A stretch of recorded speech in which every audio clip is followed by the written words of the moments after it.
प्याज की शपथ स्थान बिहार का एक छोटा सा गांव छपरा टोला। समय बरसात के दिन जब खेतों में हरियाली और लोगों के दिलों में हलचल होती है। गांव छपरा टोला में एक नाम बहुत मशहूर था, हरिशंकर यादव।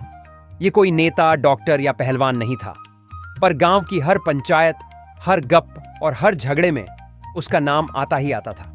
कारण वह था एक नंबर का ड्रामा क्वीन, गांव की भाषा में नाटकबाज। हरिशंकर की खास बात यह थी कि वो बात बात पर कसम खा लेता, और वो भी आम कसम नहीं, प्याज की कसम। अगर मैं झूठ बोल रहा हूं तो इस कच्चे प्याज को बिना छीले, बिना नमक नींबू के खा जाऊं। यह उसका डायलॉग था जो बच्चे बूढ़े सबको रटा हुआ था। परिचय: गांव वाले और प्याज गांव के लोग प्याज को इज्जत से देखते थे। क्यों? क्योंकि हरिशंकर ने उसे शपथ का प्रतीक बना दिया था। अगर पंचायत में किसी को सच्चाई साबित करनी होती तो लोग कहते, जा प्याज की शपथ ले ले। और शपथ वही ले सकता था जो दिल से सच्चा हो। प्याज खाते ही अगर आंसू ना आए तो समझो झूठा पकड़ा गया। हरिशंकर और उसका भतीजा गोलू, हरिशंकर का भतीजा गोलू चौथी पास, पर दिमाग से सीधा आईआईटी स्तर का। गोलू को हरिशंकर के ड्रामे से चिढ़ थी। हर बात पे शपथ, हर बात पे प्याज। यह भी कोई तरीका है चाचा, वह अक्सर कहता। गोलू सोचता, एक दिन ऐसा लाऊंगा कि चाचा को प्याज ही दुश्मन लगने लगे। गुड्डी का एंगल गांव की सबसे चुलबुली लड़की थी। गुड्डी, उसकी हंसी में ऐसी खनक थी कि भैंसे तक सीधा हो जाए। वह हरिशंकर को पसंद करती थी, लेकिन कभी सीधे नहीं कहती थी। वो चाहती थी कि हरिशंकर कसम छोड़कर सच्चाई से जीना सीखे। घटना की शुरुआत एक दिन सुबह सुबह अफरा तफरी मच गई। मुखिया जी, गांव के सबसे सख्त और इंसाफ पसंद आदमी, खेत में गए और देखा कि उनकी सब्जियां रातों रात गायब। मूली, बैंगन और सबसे कीमती लाल प्याज गायब। पंचायत बुलाई गई, सभी जुटे। मुखिया जी गरजे, इस बार जिसने चोरी की है उसे प्याज की शपथ दिलाई जाएगी, और अगर झूठ निकला तो उसे महीने भर गांव का शौचालय साफ करना होगा। हरिशंकर तपाक से बोला, मैं तो कहता हूं चोरी किसी बाहर वाले की है।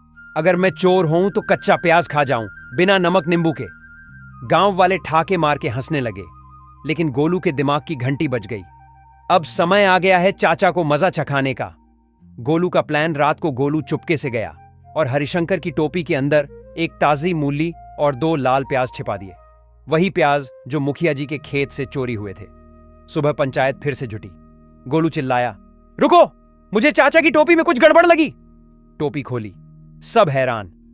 वही प्याज, वही मूली।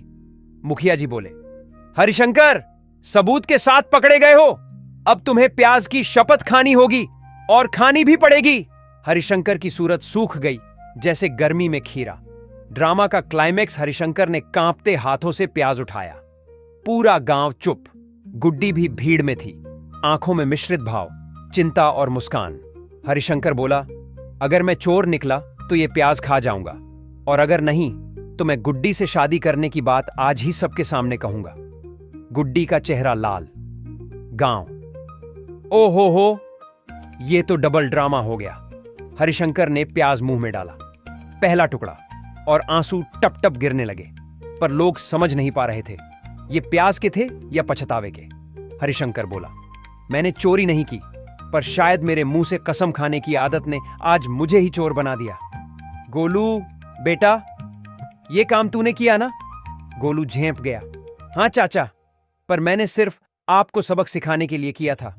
आपने सच्चाई की जगह ड्रामे को पकड़ा।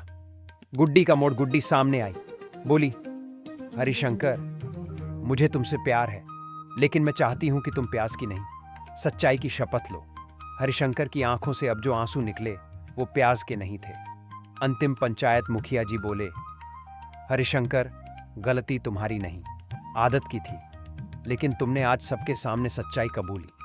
तुम्हारी सजा है गुड्डी से शादी करना और महीने भर तक गांव के बच्चों को सच्चाई पर भाषण देना।